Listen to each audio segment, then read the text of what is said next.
اعوذ باللہ من الشیطان الرجیم بسم اللہ الرحمن الرحیم اللہم صل علی محمد وآل محمد۔ مومنین سلام علیکم، میں ہوں سید شاہد حسین میثم نہروی اور پروگرام ہے کام کی بات۔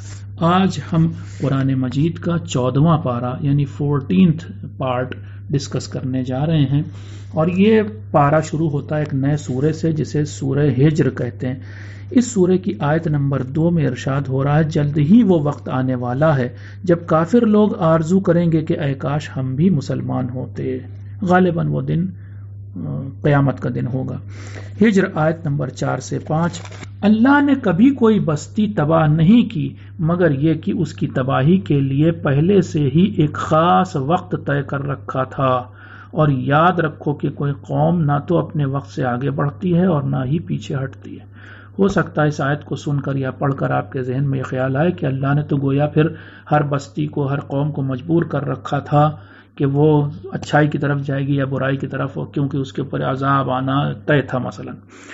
تو اس کا جواب یہ ہے کہ نہیں، اللہ نے مجبور نہیں کیا تھا۔ اللہ کو معلوم ہونا کسی چیز کا یہ الگ بات ہے، اور مجبور اللہ کسی کو کسی چیز کے لیے کرے یہ الگ بات ہے۔ میں جلدی سے اس کو ایک مثال دے کر سمجھاتا ہوں۔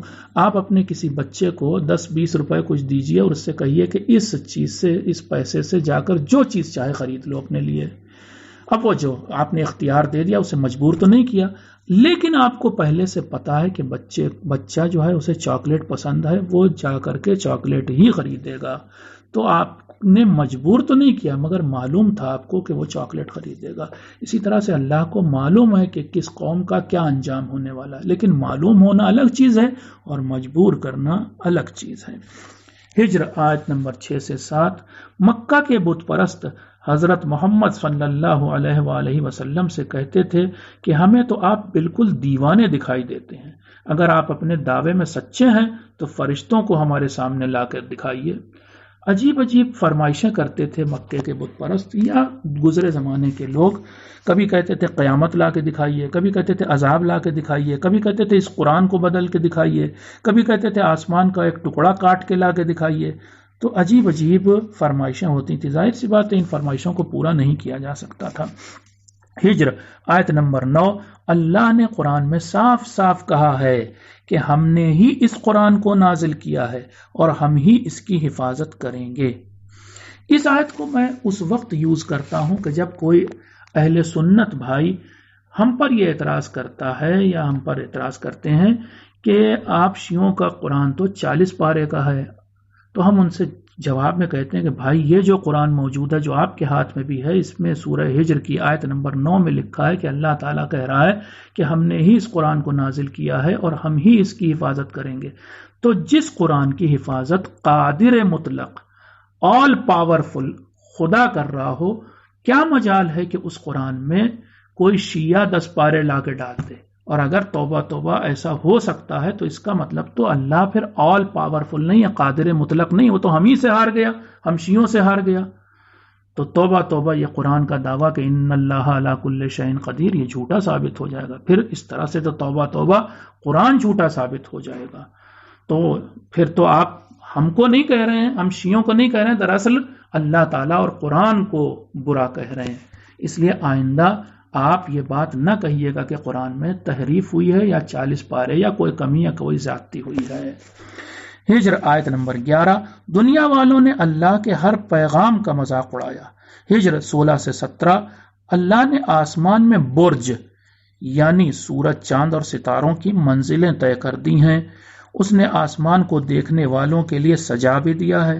اس کے علاوہ اللہ ہر بھگائے ہوئے شیطان سے آسمان کی حفاظت بھی کرتا ہے، سوائے اس شیطان کے جو باتوں کو چرانا چاہتا ہے۔ تو اس شیطان کے لیے بھی اللہ نے یہ بندوبست کیا ہے کہ اس کے پیچھے دہکتا ہوا شعلہ لگا دیا ہے۔ میں اس آیت کی روشنی میں بس یہ کہنا چاہوں گا کہ ہمیشہ شیطان کا مطلب وہی نہیں ہوتا، وہی ابلیس کے جس نے آدم کو سجدہ نہیں کیا تھا، بلکہ بہت ساری روایات سے ثابت ہوتا ہے۔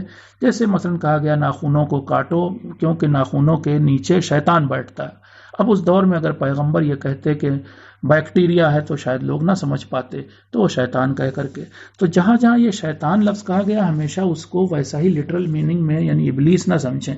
بلکہ کہیں کہیں پر شیطان کا مطلب کچھ اور ہے۔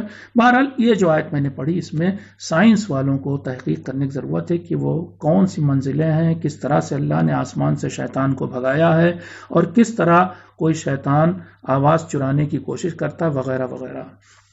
ہجر، اللہ نے پہلے زمین کو فرش کی طرح پھیلایا، پھر اس پر بھاری بھرکم پتھر رکھ دیے۔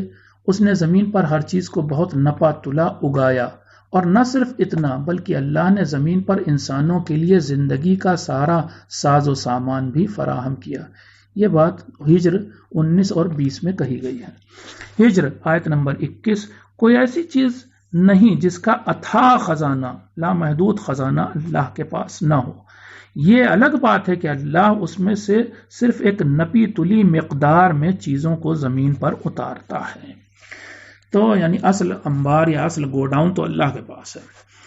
ہجر 22، اللہ ہی نے وہ ہوائیں بنائی ہیں جو پانی سے بھرے بادلوں کو اپنے کندھوں پر اٹھائے پھرتی ہیں، اور وہی ہے جو آسمانوں سے پانی برسا کر لوگوں کی پیاس بجھاتا ہے، حالانکہ لوگ اس پانی کو جمع نہیں کرتے، یا اس طرح سے بھی کہہ سکتے ہیں جمع نہیں کر سکتے۔ اس آیت کا دو طرح سے ترجمہ ہو سکتا ہے، لیکن کل ملا کر کے ہم کو ابھارا جا رہا ہے اس بات پر کہ ہم یہ جو آسمان سے پانی برستا ہے اس کو جمع کریں، یعنی ہم کو یہ جو گراؤنڈ واٹر ریچارج کرنے کی بات ہے یہ سکھائی جا رہی ہے قرآن میں۔ آیت نمبر 26 سے 27، اللہ نے انسان کو سوکھی ہوئی کھنکھناتی مٹی سے بنایا، وہ مٹی جو پڑے پڑے کالی پڑ چکی تھی اور اس میں سے بدبو آنے لگی تھی، اور اس نے جنات کو انسانوں سے بھی پہلے دہکتی ہوئی آگ سے بنایا تھا۔ ہجر 26 سے 44، کئی آیتیں آ گئیں۔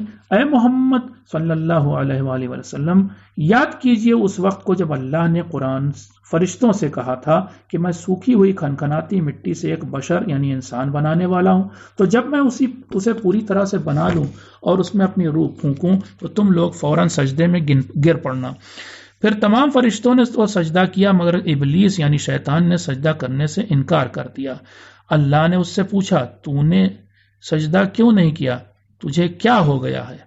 اس نے جواب دیا، میں اس بشر یعنی انسان کا سجدہ نہیں کر سکتا جسے تو نے سوکھی ہوئی کھنکھناتی کالی مٹی سے بنایا ہے۔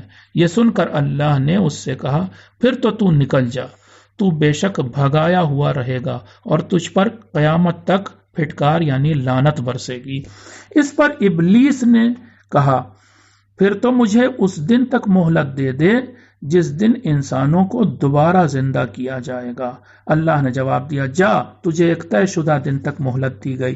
یہ سن کر شیطان بولا، اے میرے رب، چونکہ تو نے مجھے گمراہ کیا ہے۔ یہاں دھیان دیجیے آپ، شیطان کیا کہہ رہا ہے؟ کیونکہ تو نے، اللہ سے کہہ رہا ہے کیونکہ تو نے مجھے گمراہ کیا، یعنی شیطان تو بہرحال شیطان تھا، اس نے اللہ پر بھی ایک الزام لگا دیا۔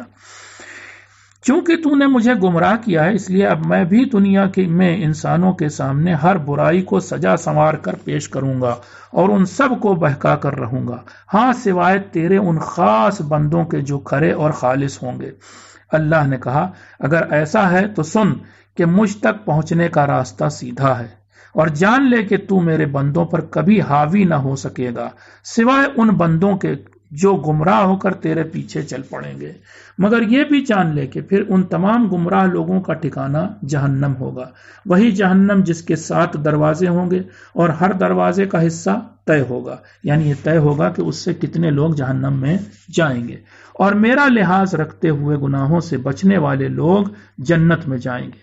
وہاں ان سے کہا جائے گا کہ پورے اطمینان اور سلامتی کے ساتھ جنت میں داخل ہو جاؤ۔ دنیا کی تکلیفیں جھیلنے کی وجہ سے ان کے دل کو جو تکلیف ہوئی ہوگی اسے دور کر کے انہیں جنت میں آمنے سامنے اونچے اونچے تختوں پر بٹھایا جائے گا، پھر تو انہیں نہ کوئی دکھ ہوگا اور نہ وہ جنت سے نکالے جائیں گے۔ ہجر 49، اے محمد میرے بندوں کو بتا دیجئے کہ میں بڑا معاف کرنے والا بہت مہربان ہوں، مگر میری سزا بھی بڑی دردناک ہوتی ہے۔ ہجر 56، حضرت ابراہیم نے کہا کہ سوائے گمراہ لوگوں کے اللہ کی رحمت سے کوئی بھی نا امید نہیں ہوتا۔ ہجر 78-79، ایکا